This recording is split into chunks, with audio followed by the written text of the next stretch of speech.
नमस्कार। आज हम एक ऐसी घटना पर थोड़ी गहराई से बात करेंगे जिसने हाल ही में काफी सुर्खियां बटोरी हैं। ये मामला है राजस्थान का अजमेर भीलवाड़ा हाईवे पर हुआ एक वाकया, जहां एक सीनियर प्रशासनिक अफसर मतलब एक एसडीएम और एक सीएनजी पंप कर्मचारी के बीच कहासुनी हुई और बात कथित तौर पर थप्पड़ तक पहुंच गई। हमारे पास जो जानकारी है वो मीडिया रिपोर्ट्स पे आधारित है, वीडियो फुटेज का भी जिक्र है इसमें, और हाँ, दोनों तरफ के बयान भी सामने आए हैं। और ये बिल्कुल सही कहा आपने। ये सिर्फ एक मारपीट या झगड़े की खबर नहीं है। अक्सर ऐसी घटनाएं ना ऊपर से देखने में सीधी लगती हैं, पर इनमें समाज और जो हमारा सिस्टम है उससे जुड़े कई पहलू छुपे होते हैं। यहाँ दिलचस्प बात यह है कि कैसे एक बिल्कुल रोजमर्रा की सिचुएशन, गाड़ी में गैस भरवाना, इतनी तेजी से बिगड़ गई। और फिर इसमें पद का कथित गलत इस्तेमाल, फिर काउंटर आरोप, सबूतों का रोल, ये सब जुड़ गया। यह हमें सोचने पे मजबूर करता है कि जो अधिकारी हैं उनका बर्ताव कैसा हो और पब्लिक स्पेसेस में पावर बैलेंस कितना नाजुक होता है। तो चलिए शुरू करते हैं कि हुआ क्या था। का घटनाक्रम था और मैं अपनी फैमिली के साथ, मेरे 2 महीने का बच्चा भी था, वाइफ थी। बड़े भैया मेरे एक्सपायर हो गए थे, तो उनका पहला त्योहार हम मनाने के लिए अपने गांव जा रहे थे। मेरी गाड़ी में सीएनजी खत्म हो गई थी, आगे चलने की स्थिति नहीं थी, तो हम सीएनजी पेट्रोल पंप पे रुके। पहले तो उन्होंने हमारी गाड़ी को दूर से ही उन्होंने चिन्हित कर लिया, या तो वो कोई इंटेंशनली कर रहे थे। और हमारी गाड़ी से पहले एक गाड़ी को भरा उन्होंने, जो कि हमारे पीछे साइड में थी, लेकिन उसको निकाला उन्होंने। फिर बाद में जो मेरी वाइफ थी, वाइफ को इन्होंने कुछ इशारे किए थे। इन्होंने मेरे को गाड़ी में बताया कि ये मेरे को ऐसे गलत इशारे कर रहा है, अश्लील इशारे कर रहा है।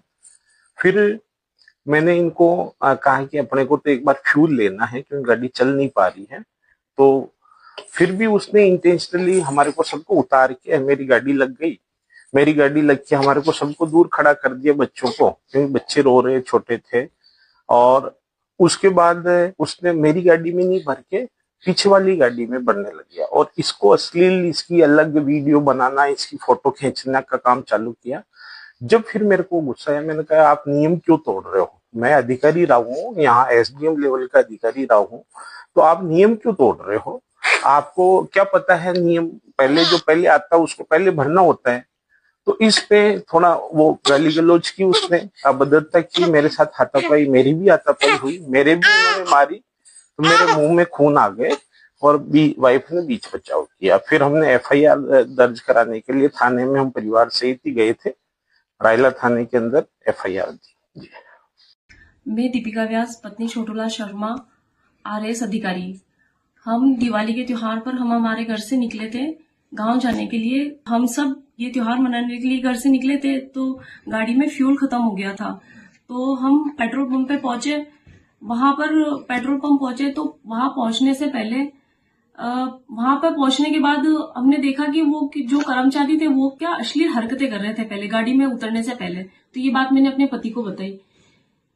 तो उसके बाद मेरे पति ने कहा कि कोई बात नहीं, फ्यूल खत्म हो रहा है तो अपन पहले भरवा चलते हैं ना। तो हम सब उतरे। मेरे पास 2 महीने का बच्चा था, मैं उसको लेके उतरी, और मेरे सारे छोटे छोटे बच्चे भी उतरे। ये उतर के हमको साइड में खड़ा कर दिया। जब नियमानुसार हमारी पहले गाड़ी भरनी थी, तो वो हम जानबूझकर वो हमको साइड में खड़ा करके और पीछे वालों की गाड़ी ना, उन लोगों को उसने उतारा और उन लोगों को उनकी फ्यूल भरने लग गया। जैसा मीडिया रिपोर्ट्स में बताया गया है, तारीख थी 21 अक्टूबर। जगह, जैसा हमने कहा, अजमेर भीलवाड़ा हाईवे पर एक सीएनजी पंप। तो हुआ ये कि सब डिविजनल मजिस्ट्रेट यानी एसडीएम छोटूलाल शर्मा अपनी गाड़ी लेकर पहुंचे सीएनजी भरवाने। गाड़ी लाइन में थी। यहाँ तक तो नॉर्मल है। बिल्कुल, लेकिन पेंच तब फंसा जब कुछ देर इंतजार हुआ और एसडीएम साहब गाड़ी से बाहर नहीं आए। तो पंप कर्मचारी ने सोचा होगा कि शायद टाइम लगेगा। उसने पीछे वाली लाइन में जो दूसरी गाड़ी थी उसमें सीएनजी भरनी शुरू कर दी। अच्छा, और यहीं से शायद मामला बिगड़ गया।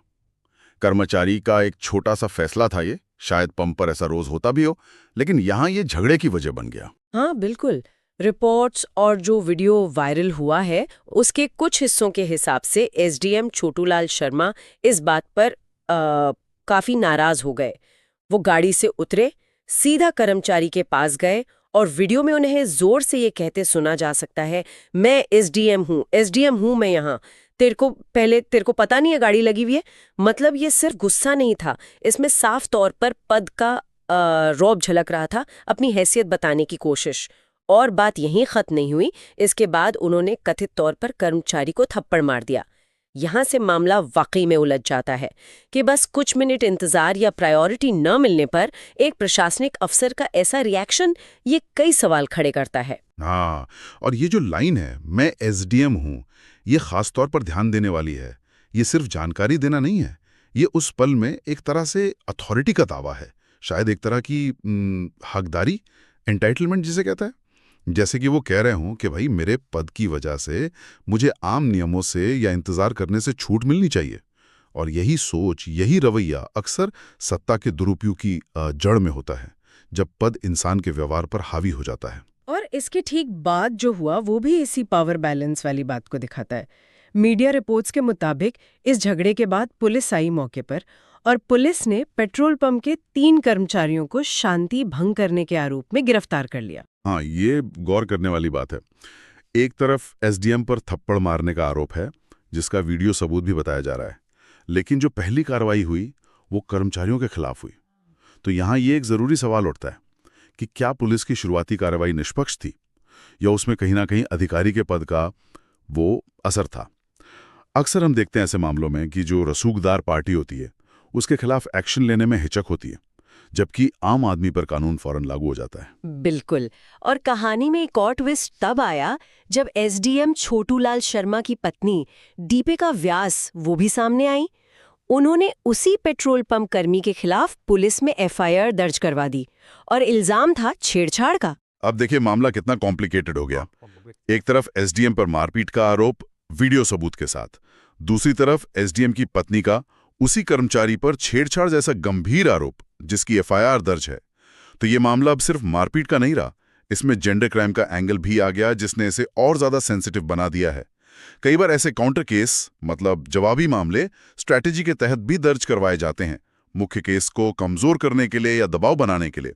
हालांकि हर आरोप अपने आप में गंभीर होता है और उसकी जांच होनी चाहिए। सही कहा।